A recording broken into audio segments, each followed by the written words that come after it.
Hi అండి అందరికీ. ఇవాళ మా తోటలో టమాటాలు పెరిగినాయని పిల్లలు చెప్పారు. ఎందుకంటే నీళ్లు పోసేది పిల్లలే, అలాగే విత్తనాలు వేసేది పిల్లలే. టమాటాలు పెంచినాక నాకు చెప్పారన్నమాట, అమ్మ టమాటాలు పెరిగినాయి రామ్మ తీసుకో అనేసి. వచ్చి తోటలో వచ్చి చూసాను ఎంత పెరిగినాయి అనేసి. చూడండి, ఒక పావు కిలో మీదనే వచ్చాయి టమాటాలు. ఇంటి దగ్గర పక్కన కాంపౌండ్ పక్కన వేసిన టమాటాలు ఎంత మంచిగా వచ్చినాయి అంటే ఏం మందు కొట్టలేదు, ఏం కొట్టలేదు. ఇంకా హాఫ్ కేజీ అని ఉన్నాయి, కాయలు ఉన్నాయి ఇంకా హాఫ్ కేజీ అని. పావు కిలో అన్నేమో పండ్లు అయినాయి అన్నమాట. ఎంత మంచిగా ఉన్నాయంటే ఏ మందు కొట్టకుండా తయారు చేసిన పెంచిన పండ్లు కాబట్టి చాలా బాగున్నాయి. అలాగే మేము పెద్ద చిక్కుడుకాయ, అనపకాయ గింజలు కూడా వేసారు పిల్లలు. మా ప్లేస్లోనే వేసారు, అంటే కొంచెం కొంచెం వేసారనమాట. మళ్ళీ అలాగే కర్బూజా గింజలు కూడా వేసారు, పుచ్చకాయ గింజలు. అది కూడా కొంచెం పెద్దగా అయినాయి, తీగలు పెద్దగా అయినాయి, ఇంకా కాయలు కాయలేవు.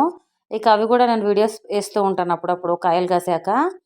ఎవరైతే లైక్ చేయలేరో వాళ్ళు లైక్ చేయండి, ఛానల్ని సబ్స్క్రైబ్ చేసుకోండి. చూడండి ఎంత ఫ్రెష్గా ఉన్నాయి టమాటాలు అనేసి. నాకైతే చాలా ఇష్టమైంది, ఎందుకంటే ఫ్రెష్గా తిని చాలా సంవత్సరాలు అయిపోతుంది. షాప్లలో కొని కొని తినడమే అయిపోయింది. లైక్ చేయడం మర్చిపోకండి, షేర్ చేయండి.